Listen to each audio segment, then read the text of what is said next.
Dear students, welcome to Learner's World. In this video, I am going to talk about questions and answers of the Death of a Salesman, FAUGP English Language Skill for Humanities and other BA programs for semester at Calicut University.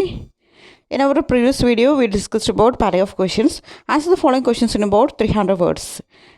Identify the theme of family and relationship in Death of a Salesman. 300 വേർഡ്സിനുള്ള essay എഴുതാനാണ് പറഞ്ഞിട്ടുള്ളത്. Death of a സെയിൽസ്മാനിൽ family and relationship തീമായിട്ട് വന്നിട്ടുണ്ട്. അത് identify ചെയ്യാനാണ് പറഞ്ഞിട്ടുള്ളത്. The death of a salesman by Arthur Miller portray the theme of family and relationship. The prayer revolves around the Loman family comprising Willy Loman, Linda, Biff and Happy. അപ്പോൾ death of a salesman എന്ന് പറയുന്നത് അതിൻ്റെ തീമാണ് family റിലേഷൻഷിപ്പൊക്കെ. ഇതിൽ ലോമാൻ ഫാമിലിനെ കുറിച്ചിട്ടാണ് പറയുന്നത്. അതിൽ Willy ലോമാൻ ഉണ്ട്, Linda, beef, happy തുടങ്ങിയിട്ടുള്ള ക്യാരക്ടേഴ്സൊക്കെ ഉണ്ട്. Through the characters interactions and dynamics Miller masterfully explore the complexities and challenges of family relationship and realistic expectations and the pursuit of the American dream. അപ്പോൾ ഈ ഒരു ക്യാരക്ടർ തമ്മിലുള്ള ഇൻറ്ററാക്ഷൻസിലൂടെയാണ് other Miller explore ചെയ്യുന്നത്. അതായത് ഒരു ഫാമിലി റിലേഷൻഷിപ്പിലുള്ള കോംപ്ലക്സിറ്റീസും ചലഞ്ചസും അൺറിയലിസ്റ്റിക് ആയിട്ടുള്ള എക്സ്പെക്റ്റേഷൻസ്, ആ ഒരു പെർസ്യൂട്ട് ഓഫ് അമേരിക്കൻ ഡ്രീം തുടങ്ങിയിട്ടുള്ളവ. At the heart of the play lies the relationship between Willy and his sons Biff and Happy. അപ്പോൾ ഇതിൻ്റെ ഒരു കോർ എന്ന് പറയുന്നത്, ഈ ഒരു പ്ലാൻ്റെ ഒരു ഹാർട്ട് എന്ന് പറയുന്നത് വില്ലിയും മക്കളും തമ്മിലുള്ള റിലേഷൻഷിപ്പാണ്.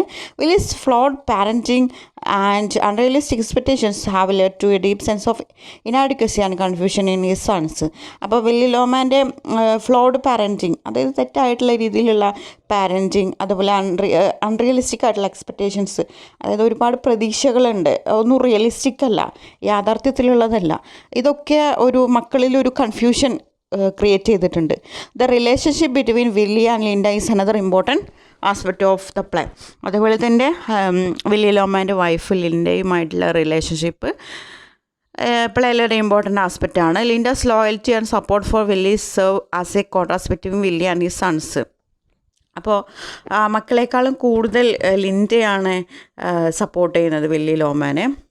The play explores the theme of family legacy and the impact of past decisions on present relationship.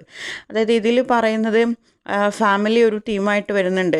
അതായത് പാസ്റ്റ് ഡിസിഷൻസ്, അതായത് ഇന്നത്തെ റിലേഷൻഷിപ്പ് ബന്ധങ്ങളിൽ കഴിഞ്ഞ തീരുമാനങ്ങൾ, അതായത് പഴയ തീരുമാനങ്ങളൊക്കെ എടുക്കുക. Willis fixation on the American dream and his own failures as A salesman have created A sense of desperation in his relationship with his sons. അതായത് വില്ലിയുടെ ആ ഒരു അമേരിക്കൻ ഡ്രീം, അതുപോലെ അദ്ദേഹത്തിൻ്റെ സെയിൽസ്മാനിലുള്ള അദ്ദേഹത്തിൻ്റെ കരിയറിലുള്ള ഒരു ഫെയിലിയർ, ഇതൊക്കെ ഒരു സെൻസ് ഓഫ് ഡെസ്പറേഷൻ അദ്ദേഹത്തിൻ്റെ റിലേഷൻഷിപ്പിൽ, മക്കളുമായിട്ടുള്ള റിലേഷൻഷിപ്പിലൊക്കെ ബാധിച്ചിട്ടുണ്ട്. The theme of family and relationship is a dominant and thought provoking element in death of a salesman. The play serve as a powerful reminder of the importance of genuine communication and understanding in a family relationship and devastating consequences of neglecting these essential elements. അപ്പോൾ ഈ ഒരു play നമ്മൾ ഓർമ്മിപ്പിക്കുന്നത് ഒരു genuine കമ്മ്യൂണിക്കേഷൻ്റെ importance, അതുപോലെ family റിലേഷൻഷിപ്പിൻ്റെ importance, അത് ആ ഒരു ഇമ്പോർട്ടൻസ് മനസ്സിലാക്കുക. അതുപോലെ ഈ ഒരു എലമെൻറ്റ്സ് എസെൻഷ്യലായിട്ടുള്ള ഘടകമാണ്. ഇത് നെഗ്ലക്റ്റ് ചെയ്ത് കഴിഞ്ഞാൽ അതിൻ്റേതായിട്ടുള്ള കോൺസിക്വൻസസ് ഉണ്ടാകും എന്നുള്ളതൊക്കെയാണ് നമ്മളെ റിമൈൻഡ് ചെയ്യിപ്പിക്കുന്നത്.